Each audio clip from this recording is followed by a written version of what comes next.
তোমরা কেমন আছো? আমি আলহামদুলিল্লাহ ভালো আছি। আজকে আমি এসেছি আমার দাদা বাড়ি হচ্ছে গফরগাঁও। কি সুন্দর না চারপাশটা! এই চারপাশের প্রকৃতি দেখে আমার খুব ভালো লাগছে। আজ আমি ভেবেছি তোমাদেরকে একটি কবিতা শোনাবো। কবিতাটির নাম ঠিক আছে, লিখেছেন সুকুমার বড়ুয়া।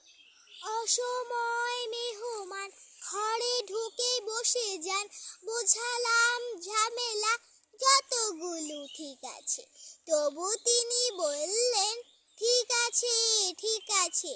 রেশনের পচা চাল, তলে বাসি ডাল, থালাটাও ভাঙা চোরা, বাটিটাও লিক আছে। খেতে বসে জানালেন ঠিক আছে ঠিক আছে। মেঘ দেখি মেহমান চাইলেন ছাতা খান, দেখালাম ছাতা খান, শুধু কটা ঠিক আছে, তবু তিনি বললেন ঠিক আছে ঠিক আছে। ধন্যবাদ বন্ধুরা, এত সময় যাবত আমার আবৃত্তিটি দেখার জন্য। ধন্যবাদ।